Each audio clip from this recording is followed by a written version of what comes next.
Does bulimia actually lead you to gain weight? The What's Eating You podcast is a series of mental health topics that are designed to make you think, learn, educate, and validate. Enjoy the show. Welcome back to another episode of the What is Eating You podcast. I'm your resident host and psychologist, Stephanie Giorgio, and today we are here to talk about a serious topic, the topic of eating disorders and in particular, bulimia. So trigger warning, things may get quite graphic and quite detailed, so feel free to skip past this episode if you think it may be a little bit much for you. But of course, always seek help, speak to someone. You can call Lifeline or speak to an individual therapist if you feel you need extra support. Now, before we get into today's episode, let's do our weekly reflection. So usually we do a highlight of the week, a challenge of the week, and let's do a little gratitude as well. For me, my challenge of the week has definitely been that our dog has been sick. Well, it's actually my partner's dog. I just have become the dog mum since I've met him. And he was just really unwell. We thought he ate something on the side of the road because he usually just rummages when we take him for a walk. He was vomiting and just having trouble controlling his bowel movements, which obviously got a bit messy. We took him to the vet and the vet gave him an injection and suggested we could put him on the drip, we could get blood tests. So we waited, but then we did get the blood test, which revealed nothing was wrong, nothing to be worried about. And then he just wasn't eating, and it was the saddest thing. He looked so sad. And eventually we just had to get the antibiotics in him. So my partner's theory was he's not eating because his stomach hurts, whereas I thought, I think this is the end of the road. He's 10, maybe it's that time, maybe he's, getting on. But my partner's like, nah, this isn't it. We need to get it down him. So we crushed the antibiotics and just, put it in his mouth. And then he started to get better. He started to eat again. He was coming out on walks again, but we definitely cannot walk him as far. He would just stop. And the vet did say, don't walk him too much. And my partner and I do quite a bit of walking. Well, I sort of just tag along. And so we've reduced the walking. And then last night, woke up this morning, I could hear the washing going and I wanted to crack it. I wanted to say to my partner, why are you doing the washing at 5 a.m? This is my sleeping time. But I thought, no, I took a breath. I used my emotion regulation technique. I took a breath and thought, no, something must have happened. And just last night again, he went to the toilet in his bed, which he never does in his sleep. Sorry if this is TMI. So I'm not sure. Usually he'll cry and we'll take him out, but I'm not sure why he's not having control and he's just eating limitedly again. So we'll just keep an eye on him. I'm definitely getting more cuddles, spending more time with him, lots more pats, lots more love. And I think it does just make you appreciate the time you have with your pets or your family because we can take that time for granted. So, wow, that was a bit of a long challenge. But my highlight of the week was week 2 of Food Freedom. I'm really loving this group. So I'm running a 12-week group program. So my programs are very different. They're a course, which is online, plus a group coaching element, which all the research suggests is the most efficient way to get results, especially when it comes to ADHD and eating disorders. Those two particular concerns thrive in group environments. And I love that we have a combination of both ADHD people and also people who don't have it or who suspect they might have it. So it's going really well, really loving it. They're so engaged, they're so on top of it. And I just love seeing people invested in learning because learning is just such a privilege to be able to do. And this is what really switched my mind. I remember going back to uni as a mature age student, and I used to be so, willful, why do I have to do this degree again? I've studied for 10 years. Why do I have to do this assignment? It's Saturday night, even though I wouldn't even be going out. I don't even go out on a Saturday night. And it was COVID, so I had nothing to do, so I had to do my assignments. But I completely flipped the switch and I said, I get to do this. I get to learn. Learning is such a privilege. There's so many people in countries who don't get to learn or don't get to go to uni or don't get that opportunity. And an assignment is just an opportunity to show your learning and your understanding and your knowledge. And as soon as I flipped that perspective, my enjoyment of uni completely changed. And my marks got even better because I saw it as an enjoyable thing, not this stressful thing I had to do. So if you're a uni student looking at this and listening to this, change your perspective. Or even if you're at work, change your perspective and say, I get to do this. This is a privilege. And I promise it'll feel more enjoyable for you as well. The other thing is, lots of cool stuff is in the works. I have a lot coming up in September, so I'm just trying to use August to set myself up as much as possible. Well, I don't really have much in September. I have one event. I'm going to Brisbane for a TikTok event, which is so cool. And then I am having my family down from the 11th of September, and I really miss them. Definitely when I come back from Melbourne, I just realize how different it is here. I love the Gold Coast, but it's quiet. It's quiet. There's, one person in my house and a dog, and I'm appreciative and grateful, but it's very different. I used to live in such a busy building. I was in South Yarra. I can share that now. I had always someone to speak to. We had concierge in our building. We had so many people living there. There was all walks of life, and there was always someone to talk to. And it's just different here. It's just different. I can't call someone and say, hey, do you want to go for brunch? Or I could, but it's different. I guess you've got a wider pool to choose from, which is absolutely fine. I chose this life and I'm enjoying it, but it's just different, and different is okay. So, all right, I've shared my highlights, shared my challenges. I feel like there's another highlight, but I will come back to it if it comes back to me. I'm feeling super grateful for being able to take a break and take time over the weekend.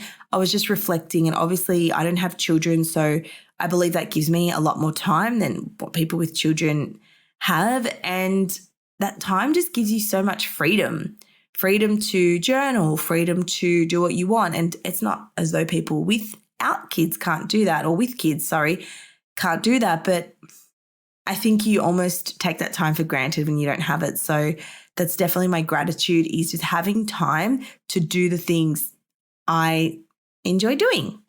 Wow, that was a big introduction, but I feel it's been a while since I recorded the podcast. To be honest, it has been put on the back burner a little bit. It is that thing, that sort of extra thing I do. And when I was looking at the statistics, 991 people downloaded the podcast this week. That's almost 1,000 people a week. And I'm thinking, whoa, Steph, get out of your head that no one listens to this, because people do actually listen. So if you're one of the 991 people who downloaded this episode, thank you so much. I am super grateful. This just started as a passion project, just as a way to connect and debrief and share the knowledge and the wisdom. And people are actually listening to it. I remember when my goal was, I want 1,000 listens a month, 1,200 listens a month. And now my goal is 1,000 listens a week, and we're on 991. So, and that's not even with me, promoting it to the full extent. I'll share a story here and there. So thank you so much for making that a reality. Now, this topic may be triggering. We're going to talk about bulimia and eating disorders. So let's get into today's episode. But before we do, make sure you highlight on, what is your gratitude? What is your win or highlight of the week? What was your challenge? And then the final thing I want you to do is set a goal for this week ahead. For me, my goal is I need to book Adelaide. I get to, remember, replace I need to with I get to. I get to go to Adelaide for a christening, and I get to create content for the National Women's Fitness Academy. So I'm making some online videos and courses, and also writing for their magazine, which is exciting. I've always wanted to be a blogger or a magazine writer. All right. Now, why am I talking about this? This is so important, and this could be the one thing that stops someone ever recovering from bulimia, and it's called the bulimic logic. So today we're going to unravel the paradox, why bulimia can lead to weight gain and why it does lead to weight gain. Now, I was under the bulimia scam for a very long time. I had my eating disorder on and off for about 9 years, and I never thought it was that serious. And I actually gave it its own term. I labeled it seasonal bulimia because I believed it came in waves or seasons where sometimes it wasn't there, then it was there. So back then in the DSM, it wasn't considered an eating disorder because of the frequency. But now in the DSM, which is the Diagnostic and Statistical Manual of Mental Disorders, where we diagnose people, there's a low frequency version. So it is an eating disorder. Now, today we're going to challenge assumptions. We're going to hear personal stories and we're going to break down the science behind the paradox. Have you ever stopped to wonder why bulimia, a behavior that seems so focused on controlling weight, often leads to the opposite? We'll be delving into the bulimia logic, the cycle of binging and purging that keeps individuals fixated on their weight whilst inadvertently causing weight gain.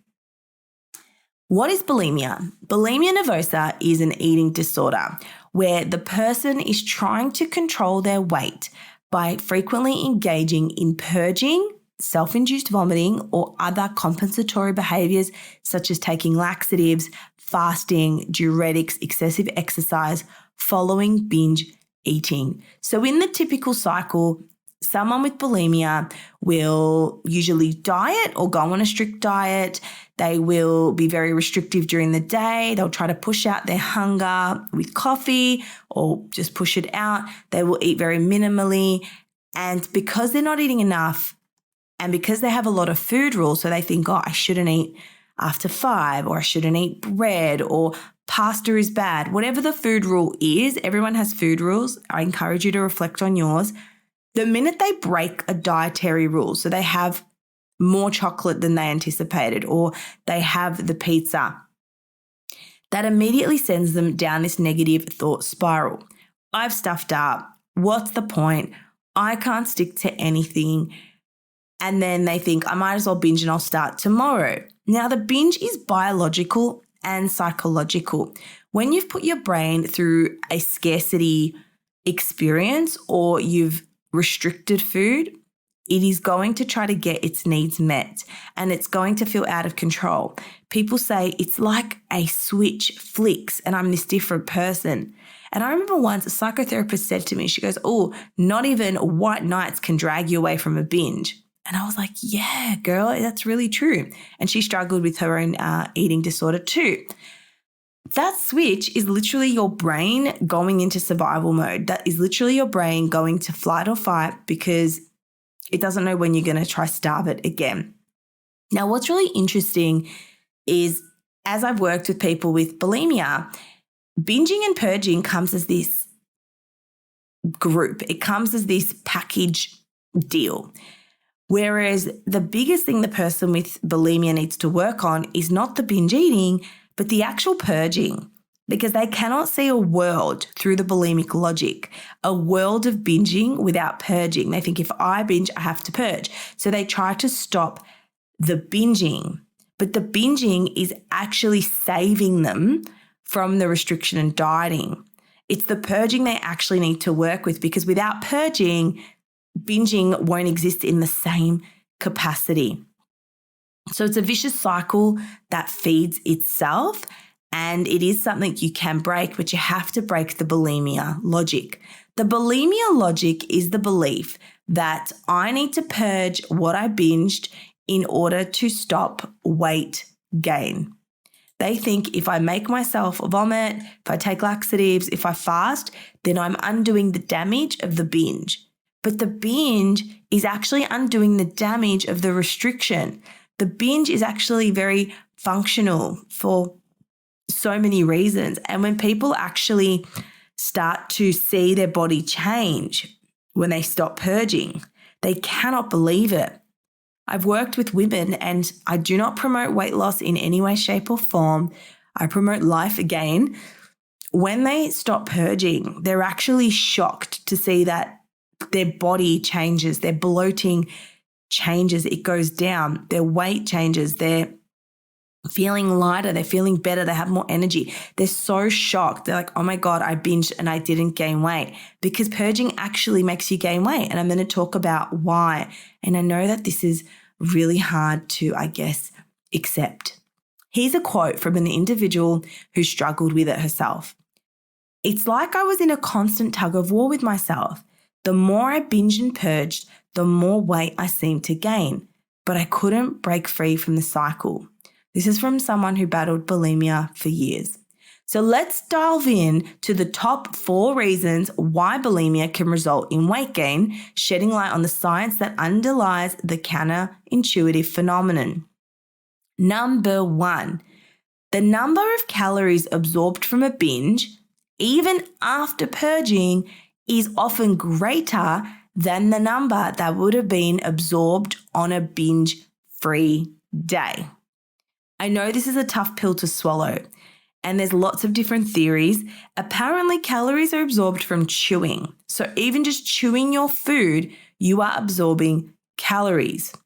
Now, I'm not a massive believer in calories. I think it's good to know about them, but I do not believe that they are the be-all, end-all when we talk about weight loss and health. There is so much more. Now, with that, some people may binge and then purge and then binge and then purge. And I've worked with people who've done this for 8 hours a day. It was their full-time job.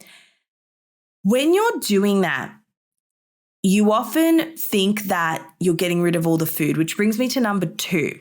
Despite the belief that purging eliminates all consumed calories, research suggests that many calories remain in the body even after purging.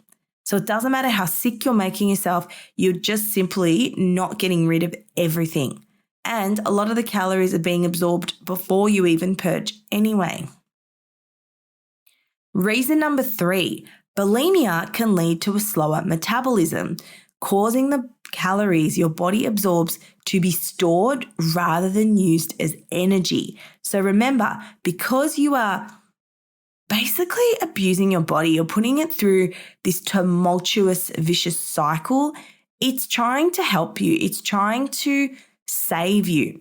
And when you're not eating, the minute you restrict, you actually slow your metabolism down. Now, your metabolism is responsible for all the functions in your body, important functions.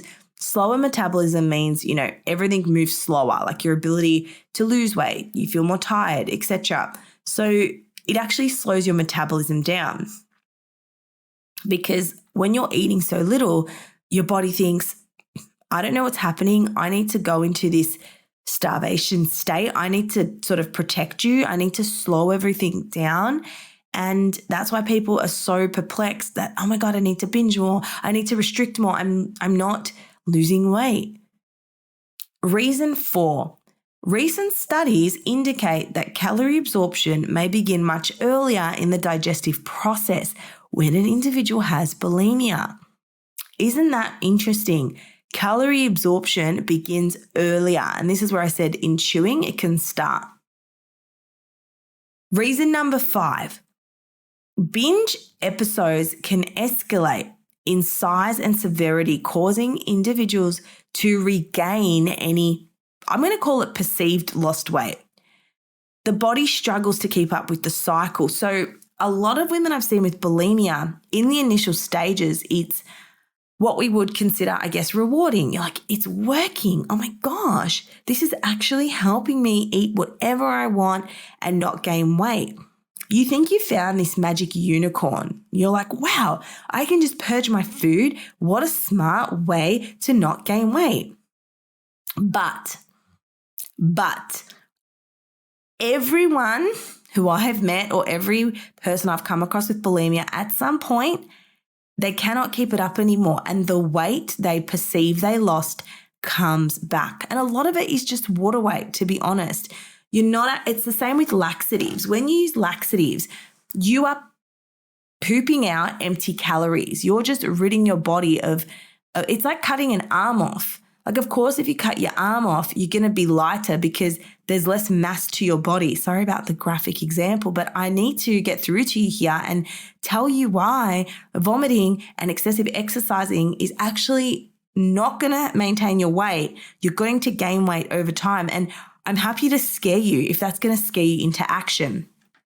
And that's what actually changes for a lot of people. They stop purging because they tell themselves, this is not going to make me maintain my weight. It's not going to make me lose weight. Another quote from an individual was, "I thought if I could just get rid of the food, I wouldn't have to worry about the weight. But it became a never-ending battle where I was trapped in this cycle that was causing me more harm than good." The other thing is, bulimia makes you very tired. It makes you very fatigued. And so when you go to the gym, you're not as strong. When you try to exercise, you're weak. And then the minute people stop purging and actually letting their food be fuel, they have energy. They have the ability to do the pull-ups. They have the energy to actually be that fit, healthy girl that they want to be. So it's so important to remember that you are working on fueling your body. You are working on making yourself stronger, and purging will make you weaker and it will deplete you of electrolytes, and you're going to want to binge more. And I've heard this, people are more hungry because they're purging. Another quote from someone who struggled with this was, "Seeing the numbers on the scale go up while I was actively trying to purge was really confusing and frustrated. I felt like my body was betraying me." Yeah. So in addition, chronic purging can disrupt electrolyte balance and lead to fluid retention. I was constantly bloated, contributing to fluctuations in weight. The body's natural response to extreme calorie restriction, followed by binging and purging, can lead to holding on to fluids and sodium. So remember, the body is an incredible thing and it will do whatever it takes to help you.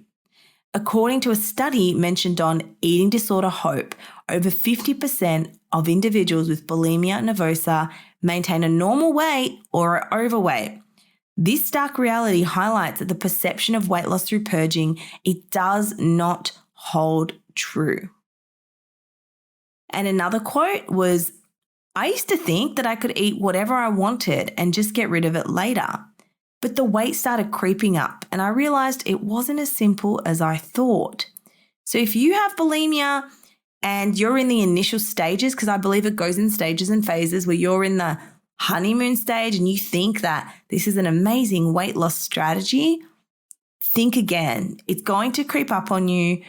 Your body is not going to keep up. It's going to store the weight. Your metabolism is going to store, and you are either going to be average weight or above average weight, and there is nothing wrong with that. We can have health at all sizes. It's called HAES if you want to look it up. I love the movement of HAES. But just know that whatever stage of the bulimia cycle you're in, maybe you're 20 years down the track. And you know the truth 20 years down the track, but I encourage you to focus on sitting with binges and not purging. So this is called urge surfing, and it's something we cover in Food Freedom in a lot of detail. So remember, there is hope. I've worked with people who have had eating disorders for over 40 years, in their 50s, in their 60s, and there is hope in your 20s. And the sooner you get onto it, the better. And if you've had it for such a long time, don't lose hope. There is hope that it can change. I promise you. I really, really promise you. If you've got a question on this, feel free to send me a message or download my free binge tracker, and you can even book a one-on-one with me and talk about food freedom and whether it's the right fit for you. So remember, you only have one life, okay? Eat the chocolate. I had a block last night. Gosh, Old Gold was on sale for $2 something, and I thought, yay, I love dark chocolate. I ate the whole block and I felt sick, but oh well, it happened. Today's a new day and it doesn't matter. This block of chocolate isn't going to matter in a year from now. This moment was a moment my body needed in time. So if you think I'm perfect, I'm not. It's just not distressing for me anymore because I've moved past that. And guess what? When I stopped my eating disorder, when I stopped binging and purging, when I actually ate properly, that's when my body really started to change and I felt energized and life. I felt like I had life inside my soul again. So don't let disordered eating or don't let diet culture take your soul this week. Enjoy your food, eat regularly, and just remember you have one life, so make the most of it today. If you've enjoyed this episode, please leave a rating or review on Spotify or Apple Podcasts, wherever you listen to the podcast. It has been a pleasure to spend this time with you, and I am so grateful that you gave me your time here today. I cannot wait till the next episode, but for now, take care and have the best week ever.